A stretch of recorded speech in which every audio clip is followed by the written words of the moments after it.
I like what Ambrose Redmoon said, that courage is not the absence of fear.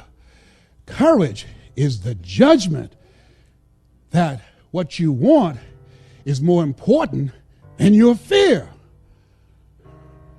I used to be intimidated by people because they had more education, because they had more money, because they had credentials, because they had contacts, because they had four-color brochures, because they had books, and I didn't have all these things, because they had infomercials and they had television exposure, and I didn't have all those things. But the judgment that providing for my family was more important than my feeling inferior, more important than my fears. The judgment that I have to control my future. The judgment that I want to be able to take care of my mother, that when my mother becomes ill, I want to be in a position to do more and just pray for her. Oh no, whatever she needs medically, I will be able to write the check. The judgment that my children would have a choice to go to the college of their choice to give them a competitive edge in the future. The judgment that, oh no, one day I'm going to be able to have vacations. I will go to Paris. I'll go to Tahiti. I will go to Jamaica. I will go to Hawaii. The judgment,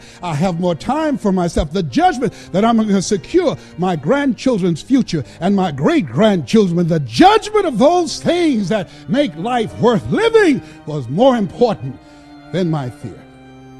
What is it that will make it worth it for you to face the rejections?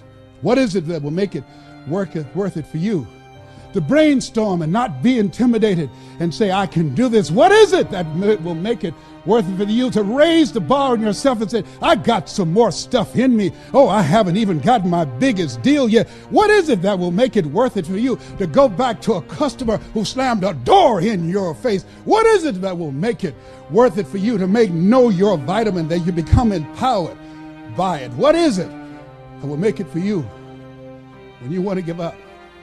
You can't buy a sale, and things are working against you, and you get close to making your numbers, and then they double your quota. What is it? You've got a sales manager breathing down your neck. Don't give you the tools. Don't give you the resources that you need. You're working in a toxic environment, and rather than working together, they're working against you. What is it that will make it worth it for you to get out of the car when you want to keep driving past the office because of the stress? What is it that gives you the strength and the power? I got a saying on one of my tapes, and life knocks you down, try and land on your back, because if you can look up, you can get up. What is it that will help you get back up again?